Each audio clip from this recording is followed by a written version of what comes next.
queria fazer uma conversa no seguinte sentido, né? Primeiro, eu entendo que aqui é uma categoria, né, bastante esclarecida, é uma categoria que faz assembleia, é uma categoria nacionalizada, é uma categoria que tem informativo, é uma categoria que acompanha telejornal, que estuda. Vocês sabem que há categorias e há categorias, né? Tem categorias que fazem 2 assembleias no ano inteiro, né? Não tem uma tradição, uma dinâmica de estar conversando, de estar discutindo. Então, eu pressuponho que vocês já saibam de vários pontos da reforma da Previdência, né? Desde que foi enviado o projeto, você já deve ter conhecimento. Para quem não tem, esse ótimo material que eu vi aqui hoje de manhã já vem dizendo ponto a ponto o que é que muda, os principais pontos aí da reforma da Previdência. Está bem didático esse material, que é aquele clássico como está e como fica, não é? Então eu vou falar desses pontos rapidamente, mas eu vou tentar não me demorar, porque eu entendo que você já conhece. Eu queria refletir mais qual é o fundo dessa reforma, né, quais são os seus fundamentos e como é que a gente pode resistir a ela, para a gente não ficar chovendo no molhado. Não adianta a gente sentar aqui no amanhã, dizer que vai aumentar o tempo de contribuição de mulheres e que Bolsonaro é um péssimo presidente para os trabalhadores. Eu estou entendendo que vocês já sabem disso, que vocês já partem desse pressuposto, certo? Então eu separei em 4 partes e vou tentar passar rapidamente, né? Não sou nenhum especialista previdenciário, mas vamos tentar conversar aqui, né? A gente é obrigado a estudar, porque diz respeito individualmente, né, a gente quanto trabalhador, mas também ao futuro desse país, né? Então a gente tem que estudar pela nossa profissão e também como cidadão, né, como militante, a gente poder discutir isso. Então me deram um tempinho aqui, meia hora, 40 minutos, eu separei 4 pontos aqui. O primeiro que eu queria pedir um pouquinho de água também, certo? Se puder. O primeiro que eu queria falar é sobre o pano de fundo dessa reforma, que na verdade vem numa sequência de medidas, não é? Apesar do governo Bolsonaro ter começado no 1º de janeiro, algumas medidas que dizem respeito ao mesmo conjunto que a reforma da Previdência faz parte já vinham sendo tomadas, tá? Então a gente está falando de pano de fundo, a gente está falando da crise que a gente está vivendo no capitalismo desde 2008, certo? Essa crise, ela atinge todos os países, inclusive os desenvolvidos. Começou a crise nos Estados Unidos, depois é que desceu para a Europa e depois chegou aqui no Brasil. Na época, vocês se recordam que Lula disse que inclusive seria uma marolinha, mas acabou sendo bastante intensa a chegada da crise aqui. O que é que acontece quando tem crise no capitalismo? Não foi agora que se inventou crise. Crise já tem desde o começo do sistema capitalista. Teve a crise lá de 29, teve a crise de 73 do petróleo, e a gente está vivendo uma nova crise.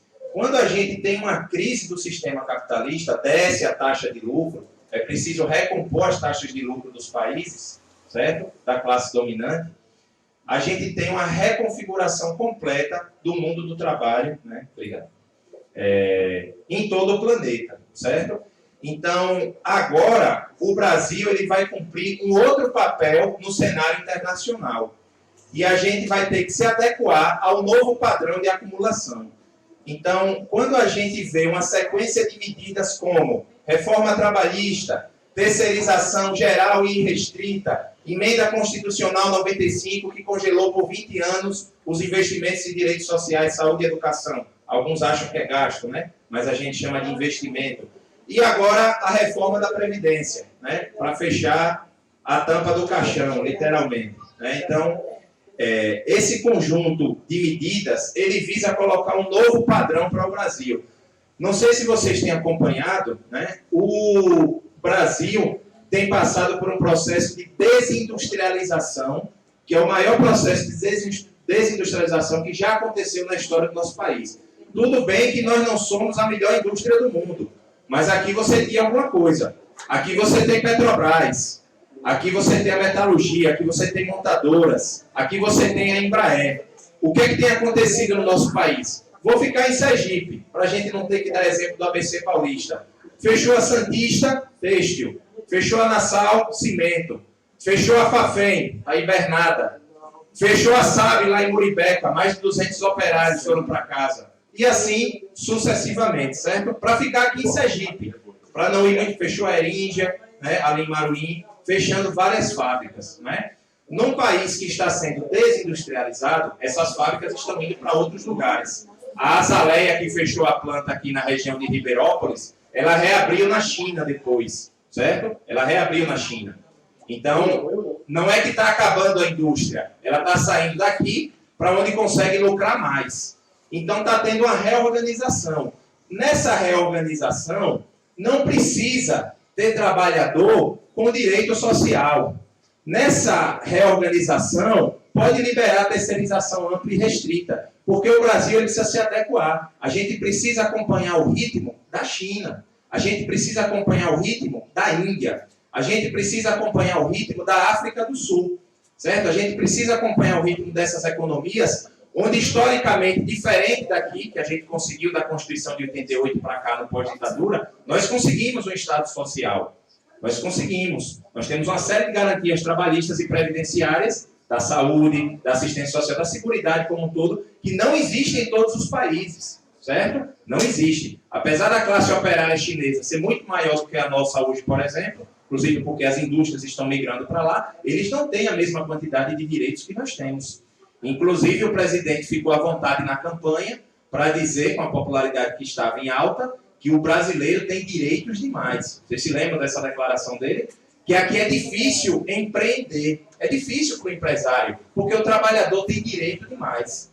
Então, a crise está determinando um local geográfico e da divisão internacional do trabalho no Brasil que você precisa desmontar o Estado social, certo? Então, não precisa ter universidade para trabalhador, a gente precisa ter investido no ensino técnico, porque agora é mão de obra barata, é desindustrialização, é regredir.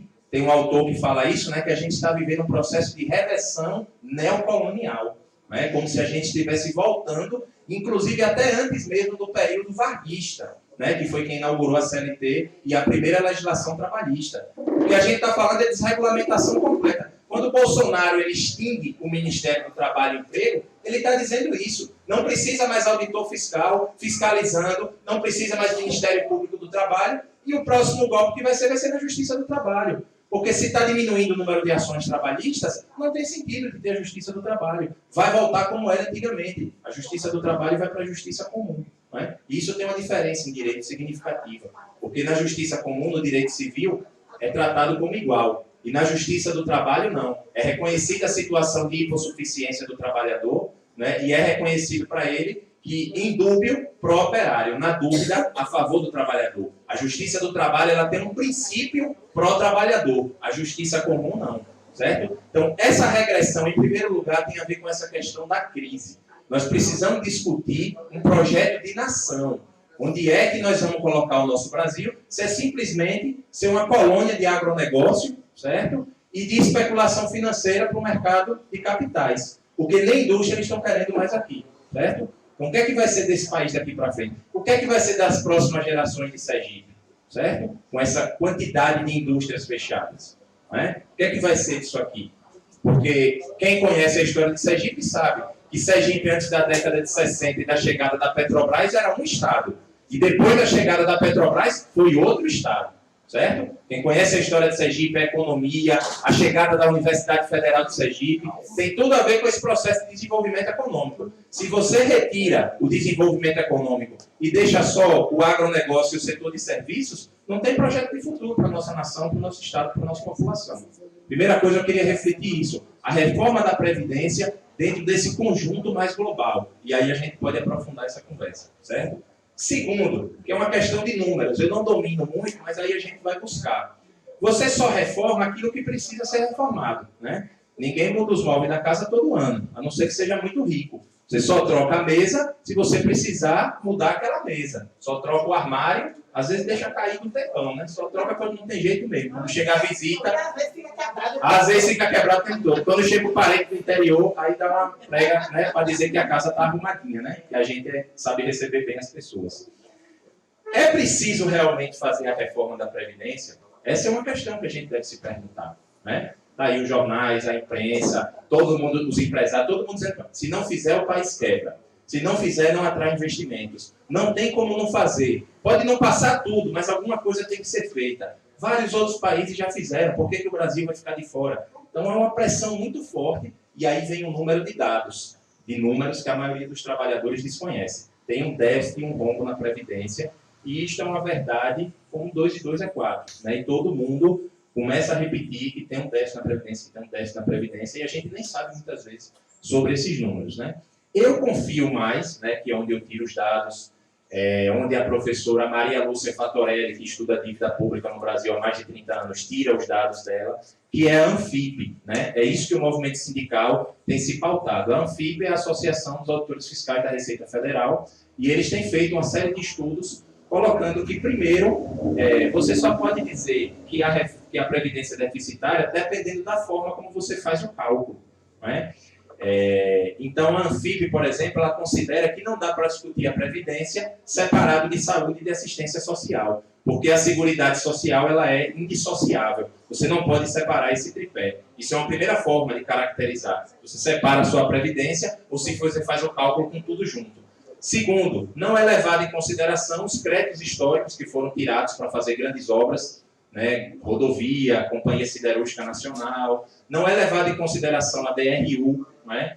Para fazer o cálculo, o governo tem colocado o regime próprio dentro, né, da Previdência para aumentar o déficit. Então, se você não coloca o regime próprio, o cálculo é diferente. Então, há várias formas de fazer o cálculo. Né? De 2000 a 2015, de acordo com os dados da Anfip, a Seguridade Social, que unifica saúde, assistência e previdência, o tripé, a Seguridade ela foi superavitária. E superavitária é em bilhões. Veja, a Seguridade, onde a Previdência faz parte, junto com saúde e assistência social. Porque a gente tem que falar em seguridade. O nosso sistema é de seguridade. Não existe Previdência separado de saúde, né, e de assistência social. Essa dissociação não serve para a gente que é trabalhador. Né? A gente tem que estar pensando isso unido. De 2000 a 2015 foi superavitário. Em 2016 e 2017, com a forma que o governo fez o cálculo, por sinal já o governo Temer, certo? Colocando aí algumas renúncias, de acordo com a Anfip, aí sim o cálculo deu deficitário da Seguridade Social. Mas aí a gente ainda tem duas questões que vocês conhecem bem. Se mesmo assim a gente quisesse dizer, né, se mesmo com toda essa briga de números, e eu fico com a Anfip e não com o governo, certo? Se mesmo assim com essa briga de números a gente quiser dizer que a Previdência é deficitária, ainda tem dois itens importantes. Primeiro são os grandes devedores. Né? Quem é que deve a Previdência no Brasil? No documento lá do projeto da emenda constitucional, tem 432 bilhões, né, de devedores à Previdência brasileira. Bilhões, viu, gente? 432 bilhões, não é milhões, não, certo? É bilhões.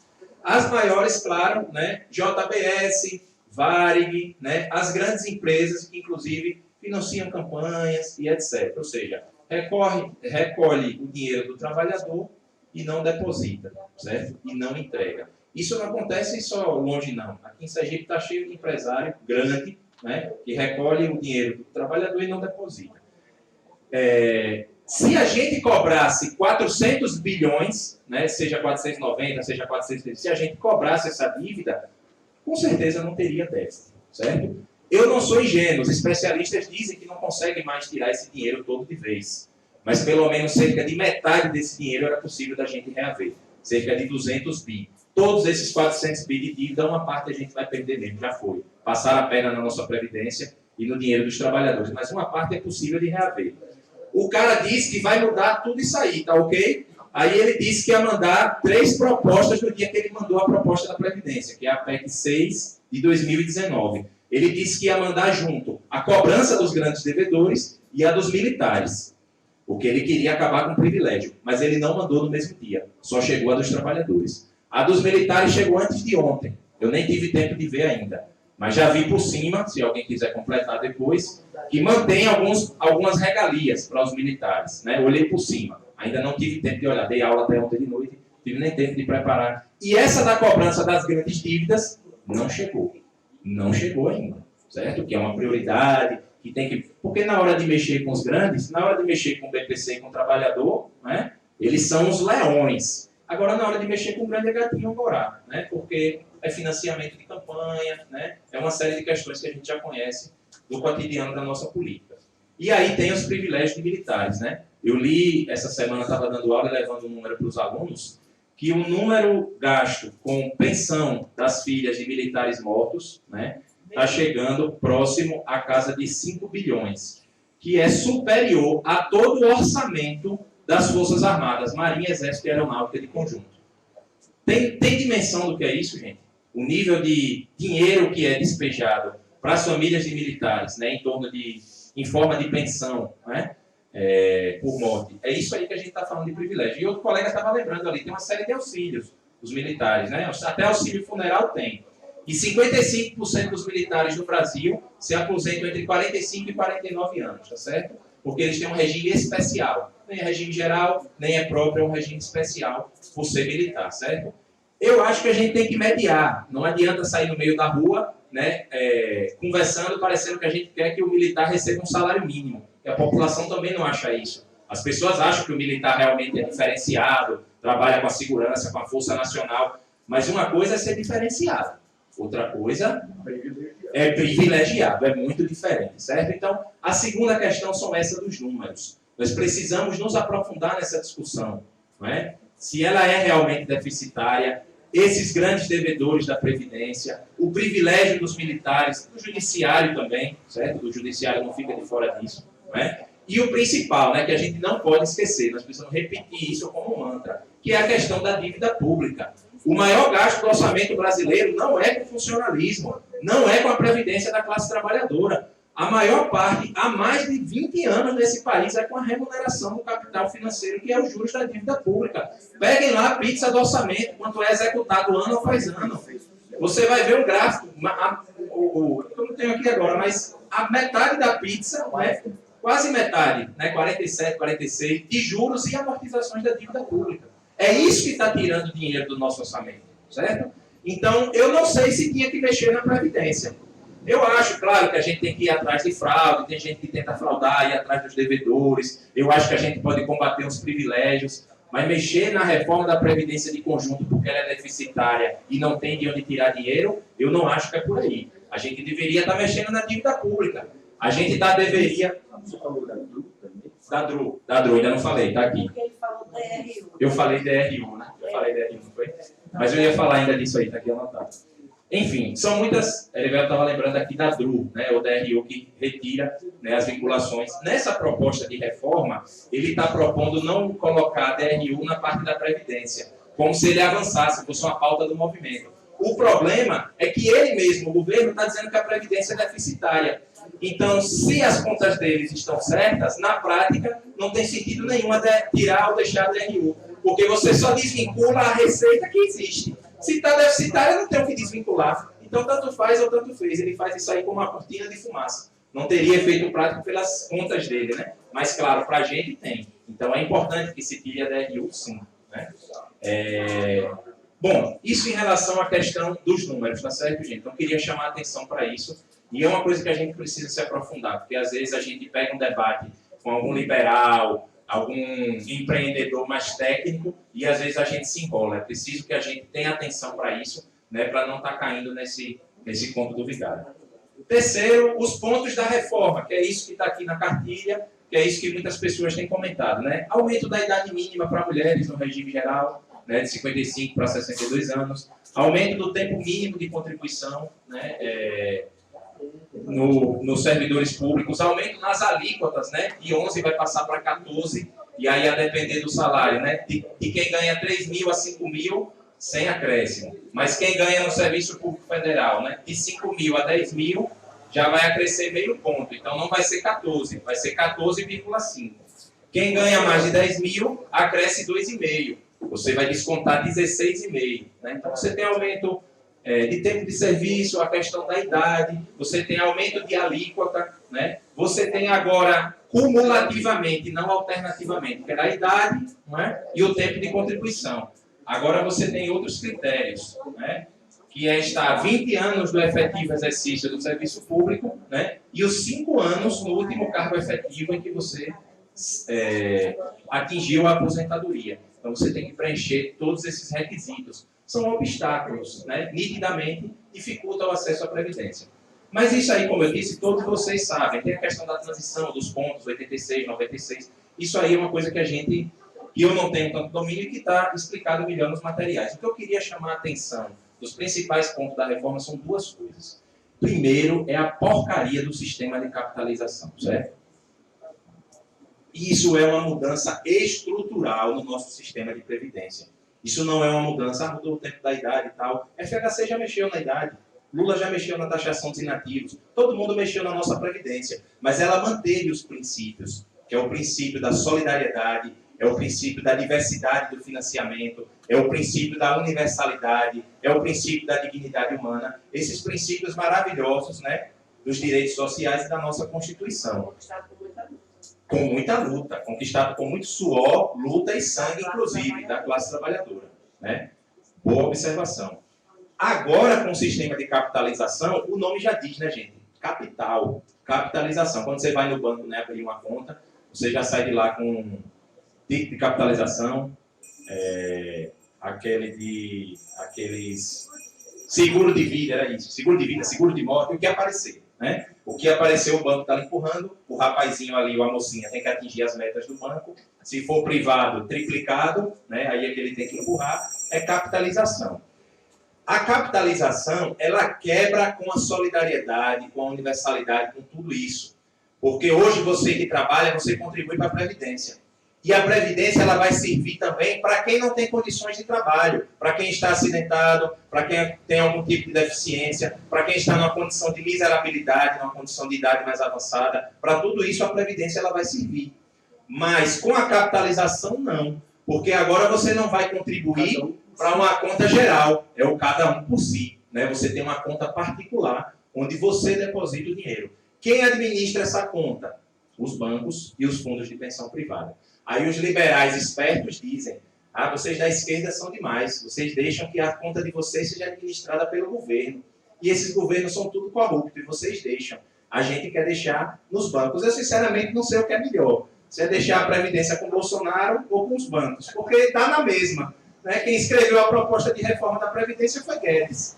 Se vocês pegarem a proposta, eu sugiro que peguem para ler, além dos mais de 60 dispositivos que eles mudam na Constituição, no final vem um texto de mais de 20 páginas, que é a exposição de motivos de Paulo Guedes, porque é necessário fazer a reforma. Ali é que está a parte boa, né? A fundamentação deles. E é muito ruim, né? Não está nem aí para a classe trabalhadora. Pois bem, gente. Então, essa parte da capitalização, né, significa o seguinte, que a nossa aposentadoria ela vai ficar na flutuação do mercado. A flutuação do mercado pode ser que a gente ganhe bem lá na frente, certo? O mercado não depende da nossa racionalidade. Então, para dar um exemplo, teve o crime de Brumadinho agora, que não foi um acidente, foi um crime ambiental e trabalhista. As ações da Vale valorizaram. As ações da Vale não caíram, elas valorizaram. Não sei se vocês sabiam disso. O capitalismo ele não está incomodado se tem desaparecidos, pessoas soterradas e acabou a vida de centenas de famílias ali. Certo? Na ciranda financeira, foi visto que mais na frente a Vale ia ser rentável, mesmo com esse acidente, e as ações valorizaram. Então, a aposentadoria de quem está nos fundos de pensão ligado às ações da Vale vai ganhar mais. Veja que coisa macabra, que coisa mórbida. A gente ter a nossa aposentadoria valorizada a partir de uma tragédia humana. E pode, que é o mais provável, não é a gente ganhar na Mega Sena lá no final, o mais provável que está acontecendo no Chile é a gente perder tudo lá no final. Porque na hora que tem uma crise, lembra que eu comecei da crise? Na hora que o mercado quebra, eles vão pegar, né, do fundo previdenciário dos trabalhadores, né, e vão sumir com aquele dinheiro. O que é que tem acontecido hoje no Chile, que é o que mais se fala como exemplo em todos os debates da reforma da Previdência? O Chile foi o primeiro país na América Latina, na década de 80, que assumiu o regime de capitalização. Foi o ditador Pinochet, né? Assim como estamos com um ditador aqui, né? Apesar da aparência de normalidade democrática, foi o ditador Pinochet que instituiu, né, o sistema de capitalização no Chile. E hoje nós temos a maior taxa de suicídios da América Latina no Chile, inclusive entre idosos com mais de 70 anos. Principalmente. Os idosos têm dado depoimentos que preferem tirar a vida, preferem morrer, do que ficar servindo de encosto para a família, devido à situação de penúria e de miséria. Né? Eles que esperavam com a capitalização ter pelo menos um salário mínimo na aposentadoria, a grande maioria dos trabalhadores chilenos estão recebendo cerca de 70% do salário mínimo. Nem o salário mínimo. O nome já diz, né? Salário mínimo. Nem o salário mínimo. Essa é a experiência chilena. E aí eles estão, desde 2008, né, revisando esse sistema de capitalização. Eu encontrei um dado de que de 30 países que fizeram o sistema de capitalização, a maioria na América Latina e no leste europeu, certo? Mais de 16 já reviram esse sistema, certo? Já estão revisando essa questão da capitalização. O que a gente está fazendo agora no Brasil, vários países já fizeram, deu errado e já estão fazendo outra coisa, certo? Então a gente está indo numa receita que a gente já tem experiências, espelho para olhar e ver que não dá certo, tá bom? Eu queria chamar a atenção para isso da capitalização. Isso quebra, porque se você deposita só na sua conta, esse dinheiro não vai para os outros trabalhadores, certo? Mas o empregador e o patrão, porque é diversidade de financiamento. O patrão contribui em cima da folha de pagamento, em cima do lucro da empresa, contribui com a Previdência. O trabalhador todo mês contribui. O governo contribui. Você tem uma diversidade de financiamento. Na conta individual, é só o trabalhador, não é, que contribui. E aí, por isso que eles dizem que vai gerar mais emprego. Porque se agora o patrão não precisa mais gastar dinheiro com tantos direitos, como os direitos previdenciários, por exemplo, em ter que estar financiando a aposentadoria, o BPC, as pensões, então os investimentos eles vão vir. Eles vão querer abrir fábrica no Brasil, vão querer abrir empresa no Brasil e gerar mais emprego, porque agora não gasta mais. A geração de emprego é às custas do nosso suor e do nosso sangue. Essa que é a questão que os liberais não dizem. É possível que gere emprego, sim. Né? Se o patrão quiser abrir aqui, não vai gastar, mas é possível que não, porque o governo e nós não controlamos os investidores. Então, vou dar o exemplo da Azaleia de novo. O que foi que aconteceu quando a Azaleia disse aqui em Sergipe, eu vou fechar a planta? Jackson Barreto correu e disse, eu dou tudo. Eu dou mais 20 anos de isenção, eu dou curso profissionalizante nas escolas do Estado para capacitar a mão de obra da região, eu faço o que você quiser para não tirar essa empresa daqui. E a empresa disse, valeu, governador, você é um cara gente boa, mas mesmo assim, você me dando tudo, eu ainda ganho um pouquinho mais de dinheiro na China. E levou a planta embora. A gente não segura os investidores, certo? Então, primeiro, eu não quero o crescimento econômico e a geração de emprego às custas da nossa Previdência, primeiro. E segundo, não necessariamente os investidores virão. Investidor investe de dar dinheiro. Se ele achar que no Brasil não está dando dinheiro, ele não vem. Ele vai para outro país. É assim que funciona, certo? E por último, gente... por último não. E o outro ponto da reforma que eu queria chamar a atenção é uma manobra jurídica, certo? Aí é uma safadeza mesmo, uma esperteza, não tem outro nome para isso. Toda mudança previdenciária é por meio de PEC, emenda constitucional, porque os parâmetros e as regras de elegibilidade da reforma estão na Constituição, ok? Ok. Fazer uma mudança na Constituição dá mais serviço, porque Constituição não é uma legislação comum. Não é para estar mudando toda hora. A Constituição é a norma, né, é a lei mais importante de uma nação, de um país. É que rege todas as demais leis. Então, para mudar a Constituição dá trabalho. Tem que ser uma sessão especial, tem que ser 3/5 de voto, não é 50% mais um. Tem que passar na Câmara e no Senado. Né? Então, tem toda uma tramitação, né, que exige mais empenho de governadores, de congressistas. Por isso que eles estão liberando dinheiro à vontade lá, né, em forma de emendas parlamentares, para ver se conseguem os 3/5. E também por isso que Michel Temer teve mais dificuldade. A reforma trabalhista é legislação ordinária. É 50% mais um. A reforma da Previdência, além da nossa greve geral, além das nossas idas para Brasília, além da luta dos trabalhadores, foi mais difícil de Temer aprovar porque era uma PEC. Qual é a manobra que eles estão fazendo agora? A partir desta proposta de emenda constitucional, eles querem tirar, a partir de agora, não mais precisar de emendas para mexer nas regras de aposentadoria. A partir de agora, a PEC está prevendo que seja por lei complementar que a partir de agora a gente possa ver os critérios de aposentadoria. Então, se o Congresso brasileiro acordar da pá virada, Tiririca e Alexandre Frota, acordar da pá virada num belo dia, eles vão mudar por lei complementar. Não vai precisar nem mexer na Constituição mais. E aí o Guedes, na fundamentação da PEC que ele manda, ele diz que isso é fundamental para enxugar a nossa Constituição e se assemelhar a países desenvolvidos, como os Estados Unidos, que tem uma Constituição enxuta. E tudo é por meio de lei ordinária e lei complementar. Percebam, todas as vezes que quiseram mudar na Previdência, foi difícil, porque era na Constituição. Ou pelo menos foi mais dificultoso. Né? Agora eles querem facilitar. E isso é uma manobra jurídica, certo? Eles querem, a partir de agora, dizer que a partir das próximas mudanças seja feita por lei complementar. Então, além de toda essa miséria aí de BPC de R$400 e aumento de tempo de contribuição, eu queria chamar a atenção de vocês para essas duas coisas. A capitalização e a mudança das regras da aposentadoria a partir de agora por lei complementar, certo? Por último, gente, eu queria só fazer uma consideração em relação a como resistir à reforma, né? Porque a gente chega aqui e se lamenta, né?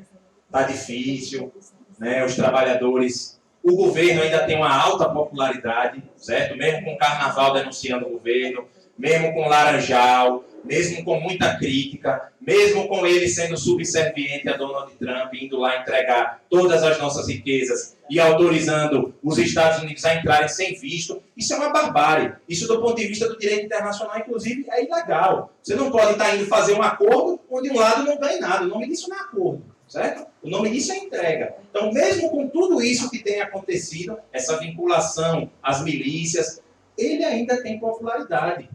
Eu falo aqui, vocês acham legal, mas uma hora dessa ele está no Twitter. Cada tweetada dele é 10 mil curtidas, certo? E assim sucessivamente. Então, a burguesia ainda está segurando o cara para aprovar a reforma da Previdência. A reforma da Previdência é o coração desse governo. Não importa a popularidade dele. Temer tinha 5% de popularidade e foi até o final. A gente não conseguiu empurrar ele. Então, não importa se Bolsonaro vai ser amado ou odiado. Ele ainda é amado. É isso que eu quero chamar a atenção. A gente precisa ter paciência para conversar com os trabalhadores, para construir a resistência. Porque ninguém que erra gosta de dar o braço a torcer. Certo? Então, as pessoas estão vendo que a coisa está ficando feia, mas ainda não querem dar o braço a torcer, na minha humilde opinião. E nós temos que ter muita paciência, né? Ao invés de estar chamando as pessoas de alienada, de filhote do Bozo, de burro. Eu sei, é difícil. Tem uns que dá vontade de mandar se lascar mesmo, eu sei disso. Mas a gente tem que ter paciência, né? Eu falo isso até como professor que eu encontrei agora no pós-eleitoral. Encontrei vários alunos de 18 anos lá no interior que votaram em Bolsonaro. E terminaram as disciplinas agora agradecendo porque não conhecia e discutindo. Um ontem disse que a disciplina ajudou porque desfez vários mitos. Né? Então não são pessoas conservadoras que querem sair daí com arminha. Foram pessoas que, por diversos motivos, a gente pode debater aqui também, foram levadas a essa maré. Né? Nem todos. Tem gente ali consciente do que está fazendo. Mas tem muito trabalhador levado nessa maré, certo? Então, é o coração do governo. Se a gente quiser derrotar Bolsonaro, a gente precisa lutar contra a reforma. Não é que não tem outras coisas importantes. Está aí o pacote anticrime de Moro, né, que é legalização para matar. Né? Tem uma série de outras pautas que estão acontecendo. Não estou dizendo que ela é a única pauta. Estou dizendo que disso depende, inclusive, o futuro do próprio Bolsonaro. O que é que garante que os militares não vão tirar ele e botar Mourão se ele não conseguir aprovar a reforma? Por que vocês acham que ele fez essa MP 783, eu acho que é o número, para tirar o dinheiro dos sindicatos? Inclusive, essa outra aberração, certo? Quando vocês, do ponto de vista do capitalismo, quando vocês encontrarem a turma dos liberais, porque capitalismo é o seguinte, o dinheiro é meu e eu faço o que eu quiser, porque o dinheiro é meu. Autonomia da vontade do sujeito. Isso é o núcleo do direito civil. E aí o governo faz uma medida provisória, né? Ele poderia ter feito um projeto de lei, mas ele atropelou. Ele fez logo a medida provisória que já tem força de lei, já passa a valer de forma imediata. E aí ele diz, trabalhador brasileiro, você pode pegar seu dinheiro e pode fazer o que quiser, menos descontar em folha para o seu sindicato. Isso não é autonomia da vontade. Isso não é capitalismo, não. Capitalismo, o dinheiro é meu, eu faço o que eu quiser. Isso é intervenção estatal no meu dinheiro. Isso é o que eles acusam os socialistas, de estar colocando o Estado para intervir em tudo. São eles que estão intervindo. O dinheiro é meu. E se eu quiser entregar todo para o sindicato, eu entrego o dinheiro, não é meu? Ele está dizendo que eu não posso agora entregar, inclusive dessa forma. Ele está dizendo, inclusive, qual é a forma que eu não posso entregar. Isso fere de morte os princípios básicos do capitalismo. Não é nada de esquerda, entendeu? Então, isso é bizarro. E aí, ele está fazendo isso, né, para conseguir frear a resistência no próximo período. E aí, a gente vai ter que ir atrás de fontes alternativas. Né? Eu acho isso bizarro, né, mas só aqui entre nós, baixinho. Né? Interessante que não é o caso aqui do Sinasef, né?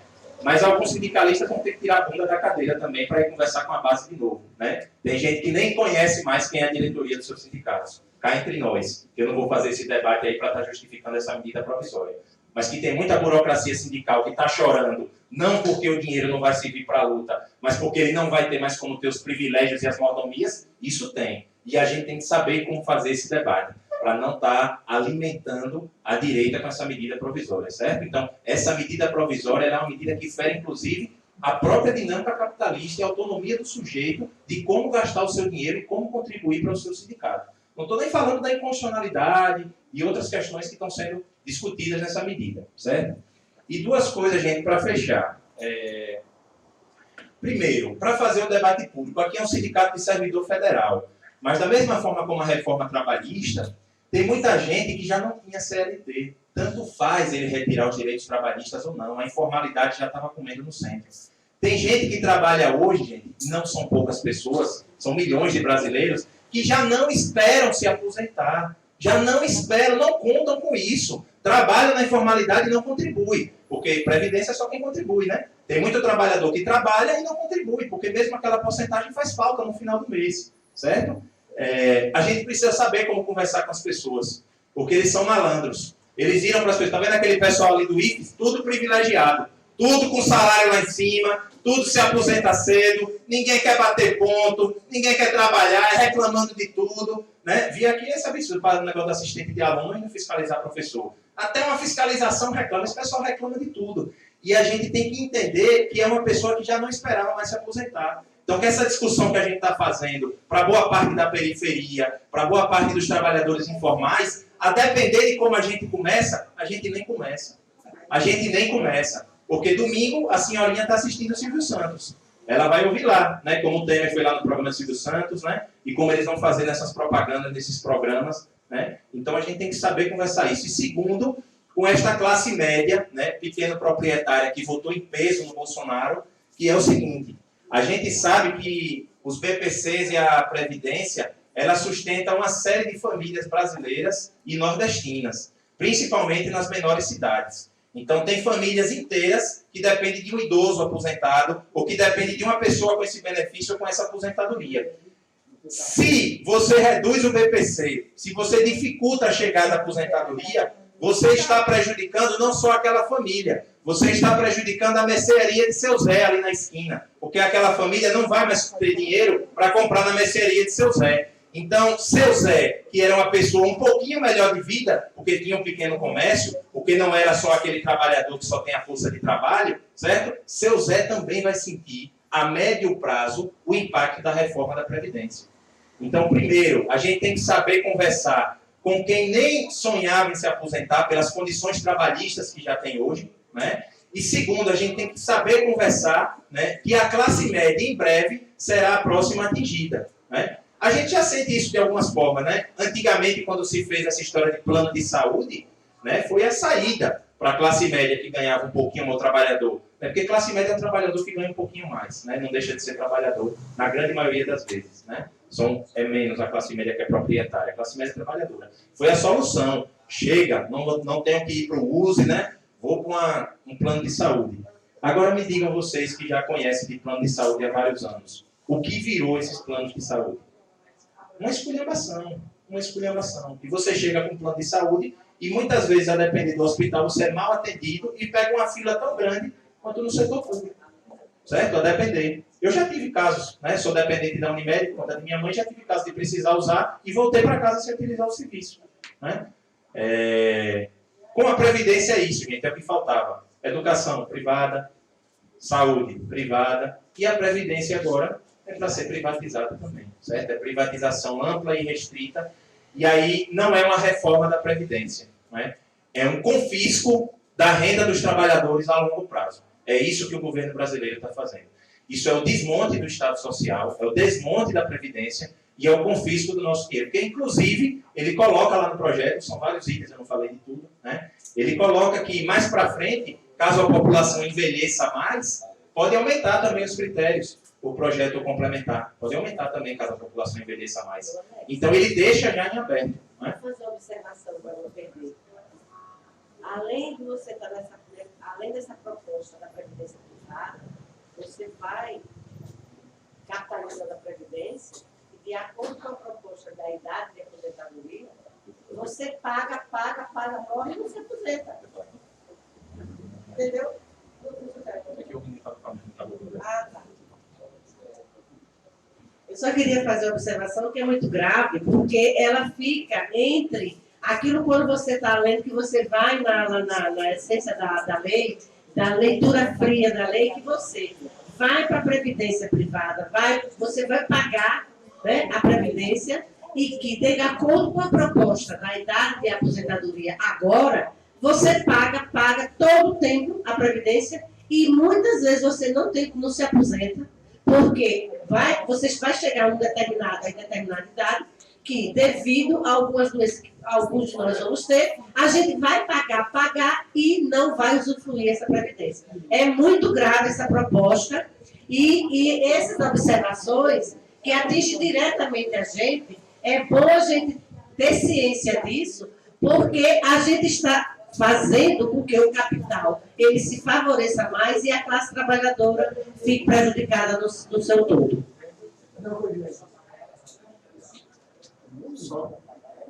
Daí o velho Anapu, né? Meu pai contribuiu a vida toda e não chegou a se aposentar. A média de idade dos trabalhadores do Nordeste não é a mesma da nacional. Às vezes a gente trabalha e não consegue nem chegar lá. Se aumentar os obstáculos, a idade, tempo e etc., é que não chega. A última coisa, gente, só para não passar batido, certo? É que eu queria que a gente pensasse com essa história da crise também a longo prazo. A gente vive ultimamente reagindo. Vem a reforma, a gente é contra. Vem a reforma trabalhista, a gente é contra. A reforma da Previdência, a gente é contra. Vem não sei o que, a gente é contra. A gente está numa fase de muita dificuldade, onde a gente tem apanhado muito e conseguido poucas conquistas, né?